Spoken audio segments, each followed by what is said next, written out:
لائی حیات اے قضا لے چلی چلے، اپنی خوشی نہ آئے نہ اپنی خوشی چلے۔ بہتر تو ہے یہی کہ نہ دنیا سے دل لگے، پر کیا کریں جو کام نہ بے دل لگی چلے۔ بسم اللہ الرحمن الرحیم۔ السلام علیکم ورحمۃ اللہ وبرکاتہ۔ بچوں خوش رہیں اور اپنا خیال رکھیں۔ آپ کا ہمارے چینل فرسٹ لرننگ پر خیر مقدم استقبال ہے۔ آج ہم لوگ پڑھیں گے شیخ محمد ابراہیم ذوق اور ان کی لکھی ہوئی غزل لائی حیات اے قضا لے چلی چلے۔ ٹھیک ہے، پہلی غزل میں پڑھا چکی ہوں۔ اس کی پہلی غزل ہے مرزا محمد رفیع سودا کی غزل بہار بے سپر جام و یار گزرے ہے، نسیم تیر سی چھاتی کے پار گزرے ہے۔ اور آج ہم لوگ دوسری غزل پڑھیں گے لائی حیات اے قضا لے چلی چلے، اپنی خوشی نہ آئے نہ اپنی خوشی چلے۔ تو سب سے پہلے شیخ محمد ابراہیم ذوق کی حالت زندگی پڑھ لیتے ہیں، اس کے بعد ایک ایک شعر کی تشریح پڑھیں گے اور الفاظ معنی دیکھیں گے اور مشقی سوال جواب بھی پڑھیں گے۔ ٹھیک ہے، تو آپ میرے ویڈیو میں بنے رہیں اور پوری ویڈیو کو اطمینان سے اچھے سے دیکھیں، دل لگا کر دیکھیں، اسکپ کیے بغیر دیکھیں، تاکہ آپ کو ساری باتیں اچھے سے سمجھ میں آ جائے۔ اور پہلے میں سارے چیپٹر پڑھا چکی ہوں اور بہت دن کے بعد میں اسے کنٹینیو کر رہی ہوں، اور انشاءاللہ یہ اب کنٹینیو رہے گا، اسے کمپلیٹ کر کے ہی چھوڑوں گی۔ تو آپ ایک ایک ویڈیو کو دیکھیے، اچھی طرح سے دیکھیے، سمجھیے اور پڑھیے۔ اور اگر کچھ بھی سوال آپ کو پوچھنے ہو تو ہمیں آپ کامنٹ باکس میں لکھ سکتے ہیں۔ شیخ محمد ابراہیم ذوق 1789 میں ان کی پیدائش ہے اور 1854 میں ان کا انتقال ہو گیا۔ ٹھیک ہے، 1789 میں ان کی پیدائش ہے اور 1854 میں ان کا انتقال ہے۔ شیخ محمد ابراہیم نام اور ذوق تخلص تھا۔ ان کا جو نام تھا شیخ محمد ابراہیم تھا، ٹھیک ہے، اور ذوق تخلص رکھتے تھے۔ ذوق نے ابتدائی تعلیم حافظ غلام رسول سے حاصل کی، اور ابتدائی تعلیم جو گھر کی تعلیم ہوتی ہے انہوں نے حافظ غلام رسول سے حاصل کی ہے۔ اسی زمانے میں شاعری کا شوق پیدا ہوا اور اپنے وقت کے مستند استاد شاہ نصیر کے شاگردوں میں شامل ہو گئے، اور اسی زمانے میں بچپن کے ہی زمانے میں انہیں کیا ہے شاعری کا شوق پیدا ہو گیا، اور اس وقت کے مستند یعنی جانے ہوئے جانے مانے استاد شاہ نصیر کے شاگردوں میں شامل ہو گئے۔ رفتہ رفتہ مشق سخن اور اپنی ذہانت کے باعث وہ بہت کم عمری میں استادی کے مرتبے کو پہنچ گئے، اور رفتہ رفتہ یعنی دھیرے دھیرے آہستہ آہستہ مشق سخن یعنی انہوں نے شعر و شاعری کی مشق کی، اس کے بارے میں پڑھا، اسے سمجھا اور اس کے مشق میں لگے رہے، اور ان کی جو ذہانت تھی وہ بہت ذہین تھی، اس کی وجہ سے وہ بہت کم عمر میں کیا استادی کے مرتبے کو پہنچ گئے۔ بہادر شاہ ظفر کی استادی کا فخر بھی حاصل ہوا، اور بہادر شاہ ظفر جو آخری مغل بادشاہ تھے ان کے استادی کا فخر حاصل ہوا، یعنی ان کے استاد ہوئے، اور خاقانی ہند اور ملک الشعراء کے خطابات سے سرفراز کیے گئے، اور انہیں بہادر شاہ ظفر کے دربار سے بہادر شاہ ظفر کی طرف سے کیا ہے خاقانی ہند اور ملک الشعراء کے خطاب سے نوازا گیا۔ ٹھیک ہے، ان کو کیا ہے بہادر شاہ ظفر کی طرف سے یہ خطاب ملا، خاقانی ہند اور ملک الشعراء، اور غالب بھی ان کے استاد رہے ہیں، تو غالب کو بھی انہوں نے خطاب دیا تھا، اور غالب کو جو بہادر شاہ ظفر کی طرف سے خطاب ملا تھا وہ تھا نجم الدولہ دبیر الملک۔ ٹھیک ہے، ان کو جو خطاب ملا تھا نجم الدولہ دبیر الملک اور نظام جنگ، اور کیا نظام جنگ کے خطاب ان کو ملے تھے۔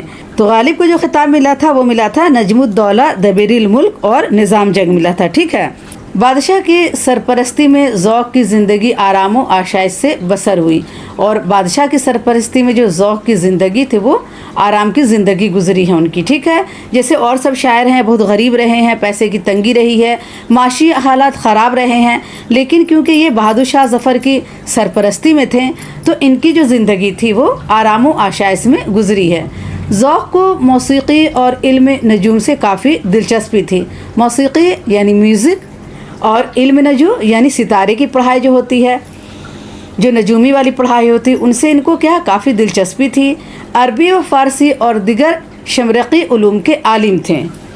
تو شمرقی کیا ہے شمر یعنی شمار سے بنا، شمار یعنی گنتی، گنتی والا جو علم ہوتا ہے اسی کے وہ عالم تھے، لیکن ان کا اصل کمال ان کی شاعری سے ظاہر ہوا۔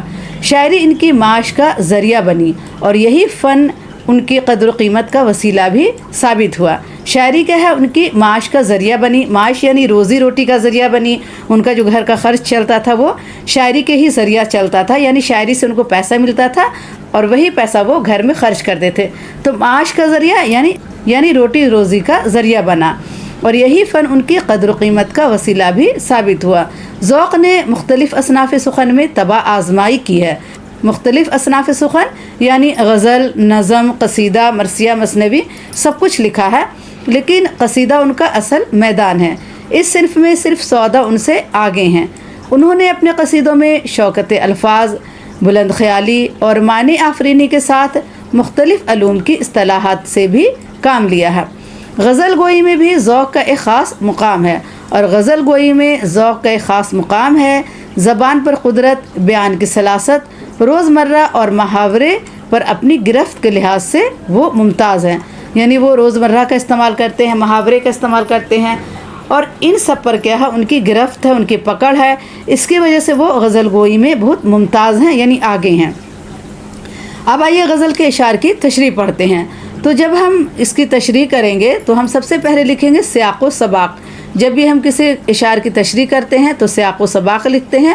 اس میں لکھتے ہیں کہ مندرجہ ذیل اشعار شیخ محمد ابراہیم ذوق کی غزل سے لیے گئے ہیں، اور آپ یہ بھی لکھ سکتے ہیں کہ یہ ہماری کتاب نوائے اردو سے لیا گیا ہے۔ ٹھیک ہے، یہ غزل ہماری کتاب نوائے اردو سے لی گئی ہے، اور یہ جو غزل کے شعر ہیں یہ شیخ محمد ابراہیم ذوق کی غزل سے لیے گئے ہیں۔ آپ کو جو پہلا شعر ہے، لائی حیات آئے قضا لے چلی چلے، اپنی خوشی نہ آئے نہ اپنی خوشی چلے۔ لائی حیات یعنی زندگی ہمیں لے آئی، حیات یعنی زندگی ہمیں لے آئی، اور آئے قضا یعنی قضا یعنی موت آئی اور لے چلی چلے، یعنی زندگی ہمیں لے آئی اور موت ہمیں لے کر چلی گئی۔ اپنی خوشی نہ آئے نہ اپنی خوشی چلے، اور نہ ہم اپنی خوشی سے آئے اور نہ ہم اپنی خوشی سے گئے۔ زندگی ہمیں لے آئی اور موت ہمیں لے کر چلی گئی۔ یہاں پر جو ہے ہماری اپنی کوئی خوشی نہیں ہے، اپنا کوئی بس نہیں ہے۔ زندگی ہمیں لے آئی اور موت ہمیں لے کر چلی گئی۔ تشریح پڑھتے ہیں۔ اس میں قضا و قدر کے مسئلے کو بیان کرتے ہوئے شاعر کہتا ہے کہ اس دنیا میں انسان نہ اپنی مرضی سے آتا ہے اور نہ ہی اپنی مرضی سے واپس جاتا ہے۔ زندگی اسے لے کر آتی ہے اور موت اسے واپس لے جاتی ہے۔ اس سلسلے میں انسان مجبور محض کی حیثیت رکھتا ہے، اور ہم جانتے ہیں کہ جب موت آتی ہے تو ہم کسی طرح نہیں روک سکتے ہیں۔ کتنے ڈاکٹر کے یہاں لے جائیں، حکیم کے یہاں لے جائیں، کتنے بڑے بڑے مولانا کے یہاں لے جائیں، لیکن موت کو ہم نہیں روک سکتے۔ موت کو جب آنا ہوتا ہے تو وہ آ کر ہی رہتی ہے۔ اور زندگی کیا اللہ تعالیٰ دیتے ہیں، تو زندگی بھی اللہ تعالیٰ دیتے ہیں اور موت بھی اللہ تعالیٰ دیتے ہیں۔ انسان پر اس کا کوئی بس نہیں ہے۔ زندگی ہمیں لے آتی ہے اور موت ہمیں لے کر چلی جاتی ہے۔ ٹھیک ہے، دوسرا شعر ہے، بہتر تو ہے یہی کہ نہ دنیا سے دل لگے، پر کیا کریں جو کام نہ بے دل لگی چلے۔ شاعر کہتا ہے کہ انسان کے لیے تو یہی اچھا ہے کہ وہ اس سرائے فانی یعنی دنیا سے دل نہ لگائے، لیکن بغیر دل لگائے کام بھی نہیں چلتا، اس لیے انسان کو اس فانی دنیا میں دل لگانا پڑتا ہے۔ شاعر کہتا ہے کہ بہتر تو یہی ہے کہ ہم اس دنیا سے دل نہ لگائیں، کیونکہ ہمیں آج نہ کل یہاں سے جانا ہے، لیکن کیا کریں، جو کام ہم یہاں کرتے ہیں بغیر دل لگائے ہوتا ہی نہیں ہے، اس لیے اس فانی دنیا میں کیا ہمیں دل لگانا پڑتا ہے۔ کم ہوں گے اس بساط پر ہم جیسے بدقمار، جو چال ہم چلے سو نہایت بری چلے۔ قمار اور بساط یہ سب کیا شطرنج سے تعلق رکھتی ہے۔ بساط کہتے ہیں جس پر ہم شطرنج کے چال بچھاتے ہیں، شطرنج کے گوٹی بٹھاتے ہیں، اور بدقمار کہتے ہیں یعنی شرط لگانے کو کہتے ہیں جو شطرنج کے کھیل میں ہوتا ہے۔ تو کم ہوں گے اس بساط پہ ہم جیسے بدقمار، جو چال ہم چلے سو نہایت بری چلے، یعنی اس دنیا میں ایسے لوگ بہت کم ہوں گے جو میری طرح ہوں گے کہ جو بھی ہم نے چال چلا وہ بری چلا ہے۔ ٹھیک ہے، تو بساط، قمار یہ ساری چال شطرنج سے تعلق رکھتی ہے، اس لیے اس شعر میں صفت مرات النظیر کا خوبصورت استعمال نظر آتا ہے۔ ٹھیک ہے، اس لیے اس شعر میں کیا ہے، صفت مرات النظیر کا خوبصورت استعمال نظر آتا ہے، یعنی اس شعر میں صفت مرات النظیر کا استعمال کیا گیا ہے۔ اب صفت مرات النظیر کسے کہتے ہیں، پہلے آئیے ہم اسے جان لیتے ہیں۔ صفت مرات النظیر وہ صفت ہے جس میں کیا ہے، شاعر کسی ایک چیز یا لفظ کا ذکر کرتا ہے اور پھر اسی کی مناسبت سے کلام میں ایسے دوسرے الفاظ یا اشیاء استعمال کرتا ہے جو آپس میں گہرا تعلق رکھتے ہیں۔ جیسے ہم کسی میں پھول استعمال کرتے ہیں تو پھول، پھول، شاخ، ٹہنی، پتی اسی طرح استعمال کرتے ہیں. تو یہ کیا ہے؟ مرات النظیر ہے، یعنی ایک دوسرے سے سب مناسبت رکھتے ہیں، یعنی ایک طرح کی چیز ہے. ٹھیک ہے. جیسے ایک شعر ہے، خط مستقیم کھینچا ہے تیرے قد و خمیدہ پر، یہ مستی، یہ شراب، یہ ساغر، یہ مینا. تو یہ شراب، ساغر، مینا کیا ہے؟ سب ایک ہی طرح کی چیز ہیں، تو اسے مرات النظیر کہتے ہیں. تو یہاں پر کیا ہے؟ بساط اور بدقمار یہ کیا ہے؟ ایک ہی چیز ہے، یعنی سب کیا؟ شطرنج سے تعلق رکھنے والی چیزیں ہیں.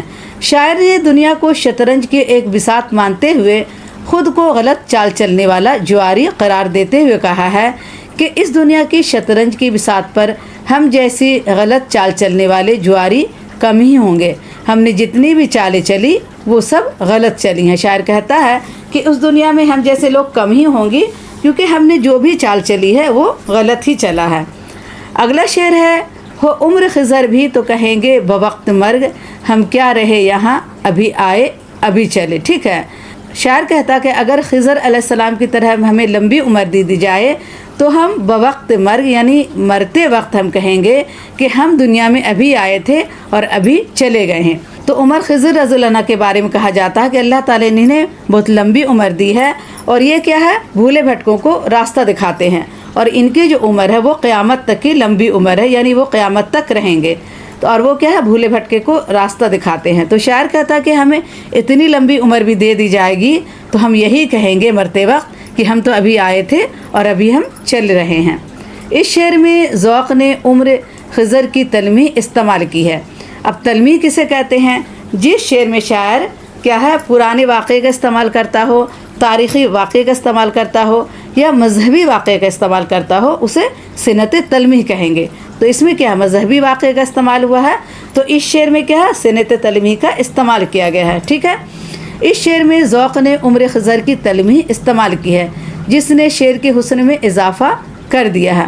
حضرت خضر کو خدا نے ایک لمبی عمر یعنی قیامت تک کی عمر دی، اور اسی واقعہ کی طرف ذوق نے اشارہ کیا ہے کہ انسان کو بھلے ہی حضرت خضر جیسی طویل عمر ہی کیوں نہ مل جائے، لیکن موت کے وقت وہ یہی کہے گا کہ ہم تو ابھی آئے تھے اور ابھی واپس جا رہے ہیں. ٹھیک ہے. ذوق کہتے ہیں کہ ہمیں کتنی بھی لمبی عمر دے دی جائے، حضرت خضر کی طرح لمبی عمر بھی دے دی جائے، تو ہم مرتے وقت یہی کہیں گے کہ ہم ابھی آئے اور ہم ابھی جا رہے ہیں. ٹھیک ہے. اگلا شعر ہے، نازا نہ ہو خرد پہ جو ہونا ہے ہو وہی، دانش تیری نہ کچھ میری دانشوری چلے. جو بھی بچے نئے ہیں یا نیا نہ دیکھ رہے ہیں یا انہیں بہت کم اردو آتی ہے تو وہ اطمینان سے دیکھیں، غور سے دیکھیں. میں ایک ایک لفظ کے معنی بتاؤں گی تاکہ آپ کو ساری بات اچھی طرح سے سمجھ میں آ جائے. نازا ہوتا ہے ناز کرنا، اپنے آپ پر ناز کرنا، فخر کرنا، اور خرد یعنی ہوتا ہے عقل. ٹھیک ہے. تو اپنے عقل پر ناز نہ کرو، فخر نہ کرو، کیونکہ جو ہونا ہوگا وہی ہوگا. دانش تیری، دانش یعنی عقل مندی، تیری عقل مندی نہ کچھ میری دانشوری یعنی میری عقل مندی یہاں نہیں چلے گی. جو کچھ ہونا ہوگا وہی ہو کر رہے گا. شاعر محبوب یا دوست سے کہہ رہا ہے کہ اپنی عقل پر غرور نہ کرنا، ناز نہ کرنا. اس دنیا میں نہ تو تیری عقل کی کچھ چل سکتی ہے اور نہ ہی میں اپنی عقل سے کوئی کرشمہ کر سکتا ہوں. شاعر کہتا ہے کہ نہ کچھ تیری دانشوری چلے اور نہ میری دانشوری چلے، یعنی ہم لوگ کتنوں عقل لگا لیں تو یہاں کچھ نہیں چلنے والا ہے. جو کچھ ہونا ہوگا وہ ہو کر رہے گا. ٹھیک ہے. جو خدا چاہے گا بس وہی ہوگا. دنیا نے کس کا راہ فنا میں دیا ہے ساتھ، تم بھی چلے چلو یوں ہی جب تک چلی چلے. شاعر کہتا ہے کہ دنیا نے کس کا راہ فنا، یعنی جب فنا ہونے والی راہ ہے، راہ یعنی راستہ، فنا ہونے والی جو راستہ ہے، جو ختم ہونے والی راستہ ہے، اس میں دنیا نے کسی کا ساتھ نہیں دیا ہے. تم بھی چلے چلو یوں ہی جب تک چلی چلے، تم بھی ایسے ہی چلتے رہو جب تک تمہاری زندگی چل رہی ہے. بے ثباتی انسان یا بے ثباتی دنیا اردو شعراء کا مقبول ترین موضوع رہا ہے. بے ثباتی انسان یا بے ثباتی دنیا یعنی زندگی میں کام آنے والا کوئی انسان بھی نہیں ہے، اور یہ جو دنیا ہے یہ دنیا ہمیشہ نہیں رہنے والی ہے، ایک نہ ایک دن ختم ہو جانے والی ہے. تو یہ جو بے ثباتی انسان ہے، بے ثباتی دنیا ہے، یہ جو ہے اردو شعراء کا مقبول ترین موضوع رہا ہے. یہاں ذوق کہتے ہیں انسان فانی ہے اور فنا کی اس راہ میں کوئی دوسرا اس کا ساتھ نہیں دیتا. یعنی کہ انسان فانی ہے، اس کو ایک دن ختم ہونا ہے، اور دنیا میں ہر چیز ختم ہونے والی ہے، تو اور اس فنا کی راہ میں کوئی دوسرا اس کا ساتھ نہیں دے سکتا۔ جب کوئی انسان مر کر جا رہا ہوتا تو کوئی دوسرا انسان اس کے ساتھ نہیں جا سکتا، کیونکہ جو مرنے والا بس وہی جائے گا، دوسرا انسان اس کے ساتھ مر کر نہیں جا سکتا۔ جب اس کو اللہ تعالیٰ موت دیں گے تبھی وہ مرے گا۔ تو جو بھی انسان ہے تو کسی بھی انسان کا دوسرے انسان نے ساتھ نہیں دیا ہے راہ فنا میں، کیونکہ موت تو آنا ہے جس کو وہ آ کر رہے گا، اور دوسرا انسان اس کا ساتھ نہیں دے سکتا۔ آخرت کا سفر تنہائی طے کرنا پڑتا ہے۔ تم بھی اپنی زندگی کے باقی ماندہ دن یوں ہی گزار لو۔ جو آخرت کا سفر ہے وہ انسان کو اکیلے ہی طے کرنا پڑتا ہے، چاہے اس کو کتنے پیار کرنے والا شوہر ہو، بیٹا ہو، بچہ ہو۔ جو انسان مرا ہے اس کو مر کر اکیلے ہی جانا ہے، ٹھیک ہے۔ اگلا شعر ہے، جاتے ہو اے شوق میں ہیں اس چمن سے ذوق، اپنی بلا سے باد صبا اب کبھی چلے۔ شاعر کہتا ہے کہ ہم شوق سے جا رہے ہیں اس چمن سے، اب اس چمن میں ہم واپس نہیں آئیں گے، اپنی بلا سے باد صبا، باد صبا یعنی جو صبح کی خوبصورت ہوا ہے، اب چمن میں چلے یا نہ چلے مجھے اس سے کوئی غرض نہیں، اب میں کیا ہے اس چمن سے جا رہا ہوں، ٹھیک ہے۔ ذوق جب چمن سے آشیانہ اٹھا دیتے ہیں تو یوں کہتے ہیں، اپنی بلا سے بوم بسے یار ہمار ہے۔ تو شاعر کہتا ہے کہ ہم اس چمن سے جا رہے ہیں، اب اس چمن میں خوبصورت ہوا چلے یا نہ چلے، پھول آئے یا نہ آئے، مجھے اس سے کوئی غرض نہیں، ٹھیک ہے۔ یہاں بھی اسی خیال کو قدر مختلف انداز سے پیش کر رہے ہیں۔ ہم تو اس عشق میں اس دنیا سے رخصت ہو رہے ہیں کہ اب ہماری بلا سے ہوا چلے یا نہ چلے، بہار آئے یا نہ آئے، اب ہمارا ان چیزوں سے کیا واسطہ۔ شاعر کہتا ہے کہ ہم اس دنیا سے جا رہے ہیں، اب اس دنیا میں ہوا چلے یا نہ چلے، بہار آئے یا نہ آئے، ہمیں اس سے کوئی واسطہ نہیں ہے، ٹھیک ہے۔ تو یہ تو سارے اشعار کی تشریح تھی، امید آپ کو سمجھ میں آ گیا ہوگا۔ اگر سمجھ میں آئے تو کمنٹ باکس میں ضرور لکھیں، ایک لائک تو ضرور کریں، لائک تو بنتا ہی ہے، کیونکہ میں بہت محنت سے آپ کو سمجھا رہی ہوں، پڑھا رہی ہوں، تو پلیز لائک کریں، سبسکرائب کریں، اور اپنے دوستوں کو یہ ویڈیو کیا زیادہ سے زیادہ شیئر کریں۔ اور اگر لگے کہ میں آپ کے لیے محنت کر رہی ہوں، آپ کو محنت سے پڑھا رہی ہوں، تو ہمیں ایک سپر تھینکس ضرور بھیجیں، ٹھیک ہے، یا ہمارے چینل کے ممبر بنیں۔ آئیے اب الفاظ کے معنی دیکھ لیتے ہیں۔ حیات یعنی زندگی، بساط چوسر اور شطرنج کھیلنے کا کپڑا یا تختہ، بوقت مرگ یعنی موت کے وقت، خرد یعنی عقل، باد صبح صبح کی ٹھنڈی ہوا، پروائی، قضا یعنی موت حکم خدا، بدغمار یعنی وہ جواری جو غلط چال یا دو چلے، نازا ناز کرنے والا، فخر کرنے والا، دانشوری یعنی عقل مندی اور دانائی اور حکمت، ٹھیک ہے۔ دانشوری معنی کیا ہوتا ہے؟ دانائی، عقل مندی اور حکمت۔ اب آئیے سوال جواب دیکھ لیتے ہیں۔ آپ کا پہلا سوال ہے، اس غزل کے مطلع کا مطلب لکھیں۔ غزل کے مطلع کا شعر کیا ہے؟ لائی حیات اے قضا لے چلی چلے، اپنی خوشی نہ آئے نہ اپنی خوشی چلے، یہ مطلع کا شعر ہے۔ تو مطلع میں شاعر نے کہا ہے کہ قضا و قدر پر کسی کا اختیار نہیں ہوتا، یعنی قضا یعنی موت اور زندگی پر کسی کا اختیار نہیں ہے۔ انسان نہ اپنی خوشی سے یہاں آتا ہے اور نہ یہاں سے جاتا ہے، بلکہ زندگی اسے یہاں لے آتی ہے اور موت اسے یہاں سے لے جاتی ہے۔ یہ بہت ہی آسان ہے، اگر آپ اسے نہیں بھی پڑھیں گے، ایک بار میری ویڈیو دیکھ لیں گے تو آپ سارے سوال جواب آسانی سے لکھ پائیں گے، ٹھیک ہے۔ میں اتنے اچھے سے بتا دیتی ہوں، اتنی اچھی طرح سے سمجھا دیتی ہوں کہ آپ سارے سوال کا جواب آسانی سے لکھ پائیں گے۔ صرف اطمینان سے پوری ویڈیو کو اسکپ کیے بغیر دیکھیے گا، ٹھیک ہے۔ آپ کا سوال 2 ہے، عمر خضر علیہ السلام سے شاعر کی کیا مراد ہے؟ اب ہم جانتے ہیں کہ عمر خضر علیہ السلام کو اللہ تعالیٰ نے لمبی عمر دی ہے، یعنی قیامت تک کی عمر دی ہے۔ تو یہ کیا تلمیح ہے۔ میں نے آپ کو ابھی بتایا تھا کہ جب کسی شعر میں، جب کسی غزل میں کسی مذہبی واقعے کا استعمال ہو، کسی تاریخی واقعے کا استعمال ہو تو اسے صنعت تلمیح کہتے ہیں۔ کلام میں جب کسی تاریخی واقعہ یا کسی شخصیت یا نیم تاریخی واقعہ کا ذکر ہوتا ہے اسے تلمیح کہتے ہیں۔ عمر خضر سے مراد ہے طویل عمر۔ عمر خضر سے کیا مراد ہے؟ طویل عمر یعنی لمبی عمر۔ حضرت خضر اپنی لمبی عمر کے لیے مشہور ہیں۔ کہا جاتا ہے کہ وہ قیامت تک زندہ رہیں گے اور بھولے بھٹکوں کو راستہ دکھاتے رہیں گے۔ ان کے لیے کیا کہا جاتا ہے کہ وہ قیامت تک زندہ رہیں گے اور بھولے بھٹکوں کو راستہ دکھاتے رہیں گے۔ سوال 3 ہے، ہم کیا رہے یہاں، ابھی آئے ابھی چلے۔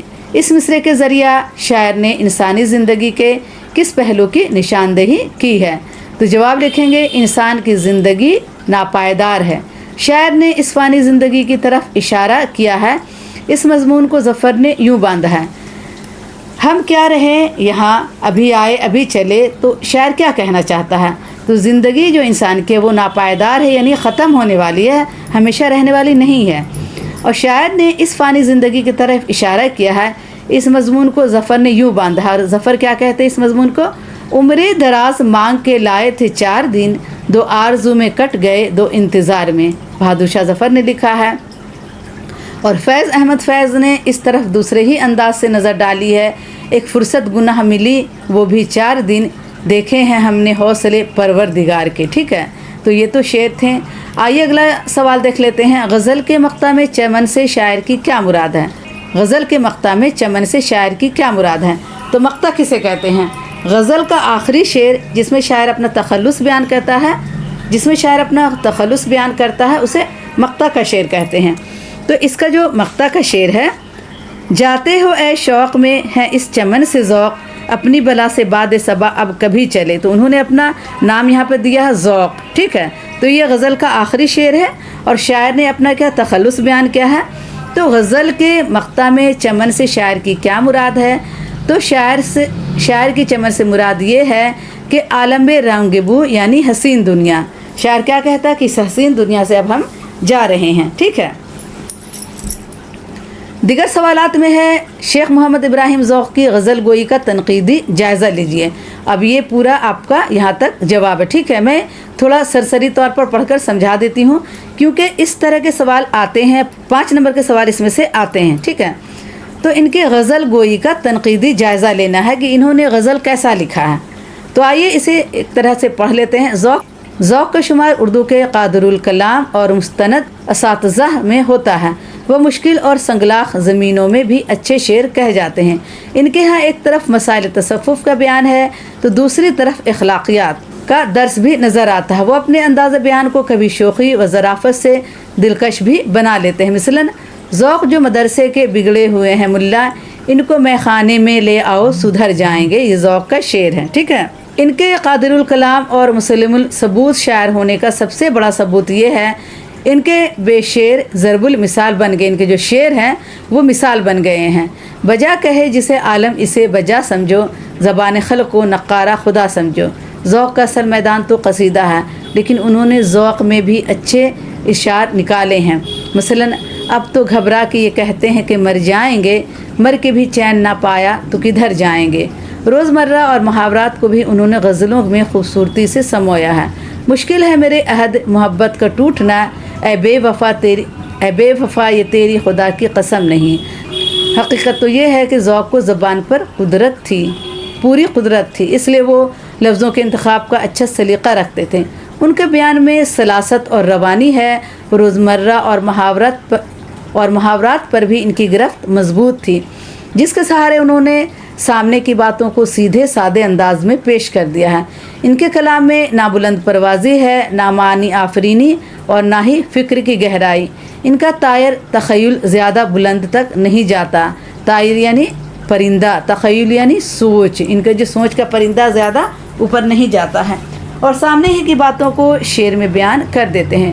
ان کی غزلوں میں ایک طرف تغزل ہے تو دوسری طرف رنگینی، ایک طرف برجستگی ہے تو دوسری طرف اختصار، اور ان کی سب سے بڑی خوبی ہے ان کے یہاں زبان کی صفائی اور لطافت۔ روزمرہ اور محاوروں کا برجستہ استعمال اس سلیقے سے ملتا ہے کہ اس سے ایک طرح کی نغمگی اور ترنم پیدا ہو جاتا ہے۔ نغمگی یعنی سر لے پیدا ہو جاتا ہے۔ مختصراً ہم کہہ سکتے ہیں کہ ذوق کے یہاں اکثر اشعار بھرتی کے نظر آتے ہیں، جن کی حیثیت محض قافیہ پیمائی کی ہوتی ہے۔ رعایت لفظی کی بھی ان کے ہاں خاصی کثرت نظر آتی ہے۔ ان کی غزلوں میں اکثر کم تخیل میں بلندی اور اشعار کیف نہ ہونے کے برابر ہیں۔ اس کی وجہ شاید یہ بھی رہی ہے کہ ان کے شاعرانہ جوہر قصیدے میں زیادہ نمایاں ہوئے۔ غزل میں وہ مومن اور غالب کے شانہ بشانہ چل نہ پائیں، اور غزل کے معاملے میں وہ مومن اور غالب کے شانہ بشانہ یعنی ان کی برابری میں نہیں چل پائیں۔ تو دوستوں، آج کے لیے اتنا ہی کافی ہے۔ انشاءاللہ اگلی ویڈیو میں پھر ملاقات کروں گی۔ آپ سے ایک بار پھر گزارش ہے کہ آپ نے اگر ہمارے چینل کو ابھی تک سبسکرائب نہیں کیا ہے تو پلیز جب آپ یہاں تک آ ہی گئے ہیں تو ہمارے چینل کو سبسکرائب کر دیں، لائک کر دیں اور اپنے دوستوں کو یہ ویڈیو زیادہ سے زیادہ شیئر کریں، اور لگے کہ میں آپ کے لیے محنت کرتی ہوں، آپ کو محنت سے پڑھاتی ہوں، تو ہمارے چینل کا ممبرشپ لیں یا ہمیں ایک سپر تھینکس ضرور بھیجیں۔ اللہ حافظ۔